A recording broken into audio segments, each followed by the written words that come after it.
Après Les Petits Mouchoirs, Blood Ties, Nous finirons ensemble et Rock'n'Roll, Marion Cotillard se retrouve devant la caméra de Guillaume Canet pour une nouvelle production et pas des moindres, Astérix et Obélix, l'Empire du Milieu.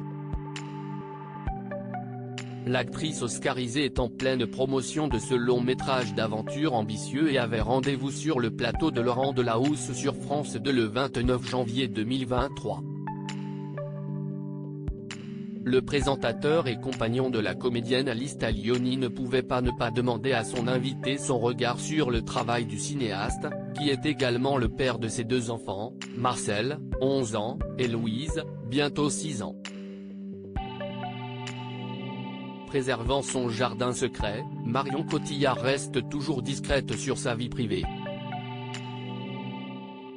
La star de 47 ans se retrouve toutefois questionnée souvent sur Guillaume Canet en raison de la sortie ce 1er février de ce nouvel opus d'Astérix et Obélix, avec le réalisateur et Gilles Lelouch dans les premiers rôles.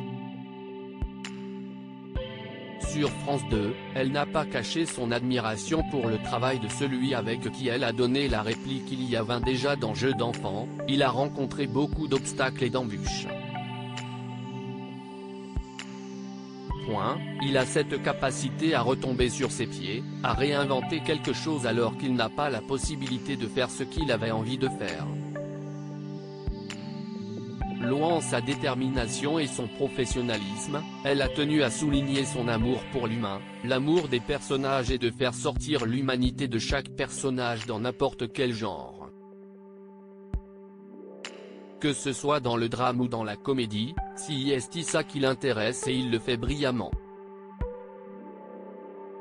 Sans surprise puisqu'il en est le metteur en scène mais aussi parce qu'il est de nature plus stressé qu'elle, c'est Guillaume Canet qui est le plus flippé des deux avant la sortie, ce que les autres membres de l'équipe présents dans 20h30 le dimanche José Garcia, Philippe Catherine et Jérôme Commandeur confirment.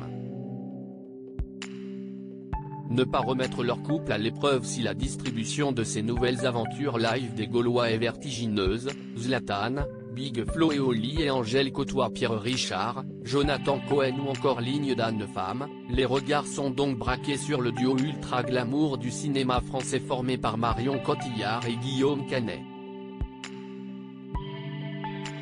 Toutefois, ce dernier a choisi de ne pas jouer le rôle de César, il est revenu à Vincent Cassel, son ami Gilles Lelouch lui ayant conseillé de ne pas le faire, voulant lui éviter de rejouer la carte du couple mis à rude épreuve sur écran comme dans Rock'n'Roll encore une fois. Le cinéaste et acteur s'est toutefois réservé le rôle central du Gaulois blond.